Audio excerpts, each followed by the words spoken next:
আসসালামু আলাইকুম বন্ধুরা, সবাই ভালো আছেন? আমিও আছি আল্লাহ রহমতে। আল্লাহ যেরকম রাখতে চাইছে ঠিক সেই রকম আছি।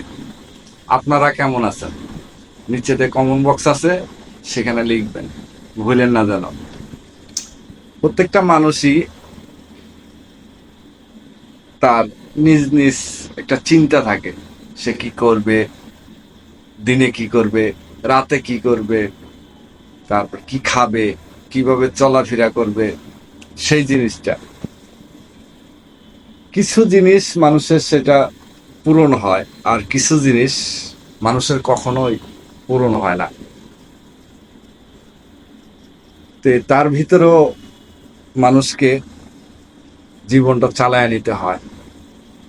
মানুষ চাইলে যা আছে আর যা নাই সেটা দিয়েই শুকরিয়া আদায় করতে পারে, কিন্তু মানুষ সেটা করে না।